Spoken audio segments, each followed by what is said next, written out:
All right, so today we're diving deep into religious fundamentalism. A topic that's... Yeah, a topic that's super important if you're into international relations or just, trying to understand the world. Exactly. Yeah, especially for those of you prepping for the UPSC. Especially with international relations. Oh, yeah. As your focus. You're going to look... It's going to be on the exam. For sure, for sure. Yeah. So we're not here to judge, Right. all right? Not at all. We're just trying to, dissect this whole phenomenon. Understand it. The roots, why it matters. Why it matters on the world stage. And Exactly. we've got a bunch of sources here, articles and research papers and all that stuff to help us really unpack it. Absolutely. And it's interesting, right? The term fundamentalism itself has a pretty specific origin story. Right, it's not ancient? It's not like it's been around forever. No. It's actually fairly recent. It came about in the early 20th century in America. Oh, wow. Okay. With American Protestantism. So let's dive into that. What was going on back then? Well, picture a bunch of American Protestants who are kind of uneasy about what they're seeing as their faith. Right. Kind of eroding, its core principles. Okay. Modern ways of thinking about Christianity were emerging. Right. And these guys, they felt like they had to push back. Okay, so what'd they do? So they put out these pamphlets called the Fundamentals. Okay, and what were those all about? Basically, they were doubling down on this idea of inerrancy. Inerrancy? The belief that the Bible is the literal, absolute truth, no room for interpretation. Oh, wow. And that's where we get fundamentalism from. Okay, so it's about going back to the basics. Yeah, like the bedrock. Unchangeable. Exactly. Okay, that makes sense. But now the term, it's become so loaded. Right, it's controversial. Yeah, it's like a really tricky term to use. Yeah. What makes it so tricky? What's the baggage that comes with it? Well, it often has these negative vibes to it, It makes you think of being rigid, dogmatic, even authoritarian. Oh, wow. Yeah. I can see how people wouldn't want to be labeled that way. Exactly. So what do people say when they're called fundamentalists? A lot of them just reject the term completely. Okay. Yeah, they might prefer labels like traditionalists or conservatives. Okay. Especially in Christianity, they like evangelicals. Yeah, they see fundamentalists as, dismissive. Right, you're just trying to paint them as extremists. Exactly. Yeah, okay, so it's interesting that we're using the term if it's so controversial. Right. Is there something valuable about it, though? Why are we even using it? It captures this crucial element, the fusion of religion and politics. Oh, okay. It's not just about your personal faith. It's about applying those beliefs to everything. Oh, wow.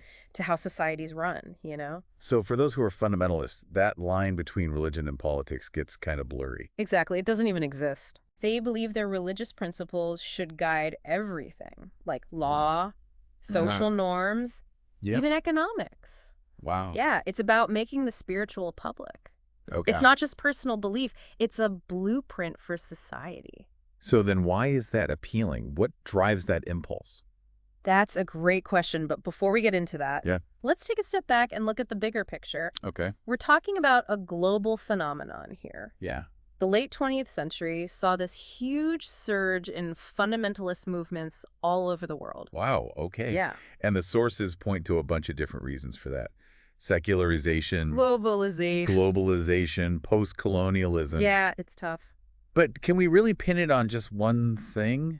I don't think so. It's not that simple. Yeah. Fundamentalism looks different depending on where you are. Right. What religion we're talking about, the historical context. It's complicated. Yeah. So it's a whole bunch of factors at play. Okay, well, let's start with secularization then. Okay. What about societies becoming less religious seems to spark this fundamentalist response? Well, secularization is basically the decline of traditional religious beliefs and institutions. Right. And as that happens, it can create this sense of moral uncertainty. Okay. The old values are crumbling and there's nothing to replace them. Right. So that must be pretty disorienting for people. Exactly. Especially if you've always relied on faith for stability and meaning. Exactly. It's unsettling. So is fundamentalism a reaction to that, a yearning for certainty? Absolutely. It's about wanting to restore order. Oh, okay. To reconnect with the divine. Okay. And find a clear moral compass in a world that feels lost. So it's not just about going back to the past. Right. It's about reclaiming that absolute truth. Exactly, that unwavering moral compass. Okay. In a world that's increasingly relative. Okay, and it's kind of like an antidote to moral relativism, right? Yeah, the idea that there's no universal truths. Yeah. It's offering certainty and conviction. Wow. In a world that feels really complex and ambiguous. Okay, so that's a powerful appeal, especially for people who feel lost or disillusioned. Yeah. Yeah, okay. But let's move on to the second driver, globalization. Okay. How does this interconnectedness that we're all experiencing, through trade and technology, Yeah. how does that tie into the rise of fundamentalism? Well, globalization is all about increasing interconnectedness, right? Yeah. Through trade, tech, cultural exchange, all that. Right. It's shrunk our world in a lot of ways. Yeah. But that shrinking can also be really disruptive. Disruptive how? Well, imagine a community that's had the same values and traditions for generations. Okay. Suddenly they're bombarded with new ideas, Right. new ways of life, Yeah. often from cultures that feel very foreign. It can feel like their identity is being eroded, like their way of life is being threatened. So fundamentalism then offers them a way to fight back. Exactly. It's a way to resist what they see as the negative effects of globalization, Okay. a way to protect their identity and their values, Okay. and resist what they see as moral corruption. But this resistance often takes on a very specific form, right? It's like us versus them. It's called a Manichaean worldview. Manichaean world. Yeah, it's a way of seeing the world in black and white, good versus evil, with no room for gray areas. Can you explain that a bit more? Sure. So in this framework, the believers, the ones who adhere to this fundamentalist interpretation, Okay. they're the righteous ones. Okay. And anyone who challenges them or their way of life, Right. they're the enemy, Okay. the forces of darkness. So there's no middle ground. None. Wow. That's intense. It's a cosmic battle Wow. between right and wrong, with no room for compromise. So it's not just disagreement. It's like this existential battle. Exactly. Wow. Yeah. That's pretty powerful and kind of scary. It can be, yeah, and it can make conflict almost inevitable. Right, because it's not just a political disagreement at that point. Exactly. It's a battle for, like, the soul of humanity. Right. Wow. A struggle against, like, the ultimate evil. Yeah, that's really something. It is. Okay, so that's a lot to think about already. Definitely. And we've only just scratched the surface. We've got more to unpack. You've got a lot more to unpack. For sure. It really shapes how they engage with the world. Yeah, for sure. It's not just inward-facing beliefs. Wow. It has real consequences. Absolutely. Yeah. Okay. So we've covered secularization and globalization. Right. But there's one more driver that the sources highlight, Yeah. postcolonialism. Right? And I think this is especially relevant for those of you who are interested in the global landscape and international relations. Absolutely. Especially for our listeners focusing on these areas for the UPSC. Yeah. What role does this post-colonial context play in all of this? It's really important for understanding fundamentalism in the developing world. Okay. Many of these societies are coming out of colonial rule Right. and grappling with a weakened sense of identity Right. because they've inherited structures and values from their former colonizers. So it's like they're caught between a past that's been imposed on them Exactly. and a future that's still uncertain. Right. Yeah. And in that context, Yeah. fundamentalism offers a way to reclaim a distinct identity Okay. that's rooted in their own traditions and Right. beliefs, Okay. often in direct opposition to what the West has imposed. So it's about pushing back against the lingering effects of colonialism. Exactly. Reclaiming a sense of agency after, Exactly. centuries of being controlled. Yeah. But it's not just about identity, right? No, it's political too. Okay. Fundamentalism gives them a framework for political and social action, a way to mobilize people, Yeah. challenge the power structures, Right. and strive for a new order based on their values. And this becomes even more powerful when people feel marginalized or disenfranchised. When they're looking for ways to address injustice and inequality. Yeah, think about the decline of revolutionary socialism in the 70s. Okay. It left this void, especially among the urban poor and the lower middle classes. Okay. They were looking for ways to challenge the status quo. Right. And fundamentalism stepped in Okay. with its emphasis on social justice Right. and its anti-Western stance. So it offered this sense of hope, Yeah, a path to change in a world that felt exactly. stacked against them. Yeah, It's so fascinating to think about why these movements are so appealing, I know, it's really interesting. even when they're based on like this really rigid worldview. Right. Okay, so as we move on to explore how this all plays out in specific contexts, Yeah, I think it's important to remember that fundamentalism isn't just one big thing. absolutely. It looks different everywhere. It's so diverse. Yeah, it's not a monolith. No, not at all. Right, so the motivations, the expressions, even the goals can be totally different, depending on where you are. Exactly. So let's look at some specific examples. Okay. Given our listeners' interest in international relations, Yeah. and keeping in mind those prepping for the UPSC, Right. it's worth looking at Islamic fundamentalism. For sure. It's been such a major force in global politics. It really has. For decades. Yeah. Though.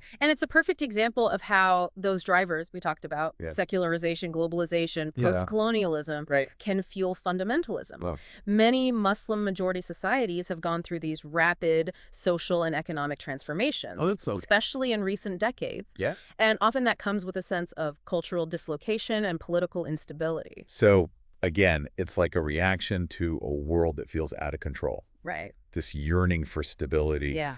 And a return to what's seen as the true path. Exactly. Okay, so then what does that true path look like in the context of Islamic fundamentalism? Often it emphasizes a return to Sharia. Islamic law Okay. as the foundation for everything, like personal and public life. Okay. It's about restoring a divinely ordained order, Okay. resisting Western influence, Yeah.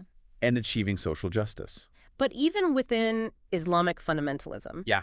there's a huge spectrum of beliefs and approaches, right? We can't oversimplify it. No, It's not a monolithic block. Yeah. You've got groups advocating for peaceful reform. Yeah, And then you have groups that engage in violence and terrorism. right. So what drives that? That's a tough question. Yeah. For those groups that embrace violence, Yeah. it's more than just wanting an Islamic state. Okay. They have a much more global vision, Okay. like apocalyptic even. Oh. They see the world as this cosmic battle Mhm. between good and evil. Right. And they believe that violence is necessary, Wow. even divinely ordained, Oh, wow. to cleanse the world of corruption. So it's that Manichaean worldview again, Right. but taken to, like, An extreme level. yeah, It's really scary to think about how dangerous that can be it is. when violence is justified Yeah, as a means to an end. absolutely. Okay.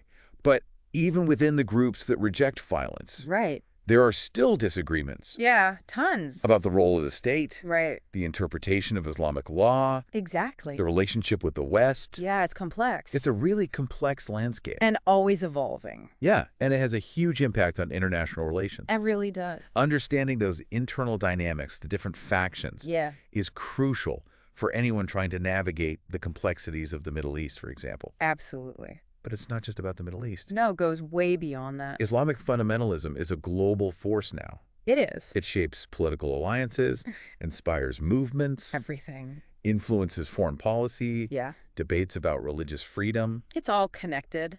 Yeah, it's a reminder that what happens in one part of the world can ripple out and affect everything. Absolutely. Okay, but Islamic fundamentalism isn't the only form of religious fundamentalism Right. that's shaping global events. Right. No, there are others. There are other movements, other Yeah. faith traditions, Right. where we see this fusion of religion and politics For sure. playing out. Yeah, we see similar dynamics Okay, all over the world okay. with their own unique characteristics. Okay, so the sources highlight the rise of Hindu fundamentalism in India Right? and Buddhist nationalism in countries like Myanmar. Yeah, each with its own set of motivations and consequences. Okay, so we've got a lot to cover still, A lot. but we'll dive into those other cases in our next segment. Sounds good. Don't go anywhere. Welcome back, everyone, Back for more. for the final part of our deep dive That's right. into the complex world of religious fundamentalism. Absolutely. We've talked about its history, the things that drive it, The anxieties yeah, that fuel. and how it's showing up in different religions all over the globe. Exactly. Now we're heading to Asia to unpack two more cases, Yeah, these are particularly relevant for anyone interested in the geopolitical landscape especially for our listeners following international relations. and those preparing for the UPSC, For sure. where understanding these nuances Yeah. can really make a difference. Right. We're looking at Hindu fundamentalism in India Okay. and Buddhist nationalism in countries like Myanmar. Okay. So Hindu fundamentalism in India. Yeah. It's something that I hear about a lot. It makes headlines. Yeah, but I'm not as familiar with it as I'd like to be. Right. What are the key things we need to know to understand this movement? Well, like the other forms of fundamentalism we've talked about, Okay. Hindu fundamentalism is kind of a response to modernity, Good. a reaction to what some see as threats to traditional Hindu values and identity. Okay, so this feeling that the world's changing too fast. Right. Traditional values are being eroded. Exactly. We've seen this before. It's a common thread. Yeah, but what are the specific threats in India? What are the anxieties that are driving this movement? There are a few, and they're all connected in complex ways. Okay. One key factor is secularism. Okay, so how does secularism, which is supposed to guarantee religious freedom for everyone, Right. how is that seen as a threat? Well, for Hindu fundamentalists, Yeah. it can be seen as diluting Hindu identity, Okay. privileging minority religions at the expense of the Hindu majority. So there's this idea that India's essence, its core, Yeah. is Hindu, Right. and that secularism somehow goes against that. Exactly. The belief that Hinduism should be more than just one religion among many. Okay. It should define the nation. Wow. So how does that idea of India as a Hindu nation Right. fit in with the reality of India's diversity? It's a big question. Yeah. And how does this narrative intersect with India's history? Another great point. The sources mention colonialism as being a factor, too. Right. India was under British rule for centuries. Okay. And a lot of Hindu nationalists see that. Yeah. As a time of cultural and religious subjugation. Okay. They see the secularism in India's constitution Yeah. as a holdover from that colonial past. So it's not something that they chose. Exactly. It was imposed on them. Right. So they're pushing back against that. They're trying to reclaim a sense of agency. Right. After centuries of being controlled by a foreign power. Exactly. They want to reclaim what they see as a lost Hindu glory. Right. Reassert their dominance. Exactly. After being marginalized. Yeah. And this ties into globalization, too. Okay. How so? They see the influx of Western ideas and values Yeah. as another threat to traditional Hindu culture. Right. So it's like a continuation of that cultural erosion Exactly. that started during colonial rule. They're trying to draw a line. Yeah. Protect Indian identity from these outside forces. Okay. So how does this resistance actually manifest itself? Well, you see these political movements that promote Hindutva, Hindutva. this ideology that envisions India as a Hindu nation. Not just culturally, but politically and legally as well. So how does this Hindutva ideology affect interfaith relations in India? It's definitely created tensions. Yeah.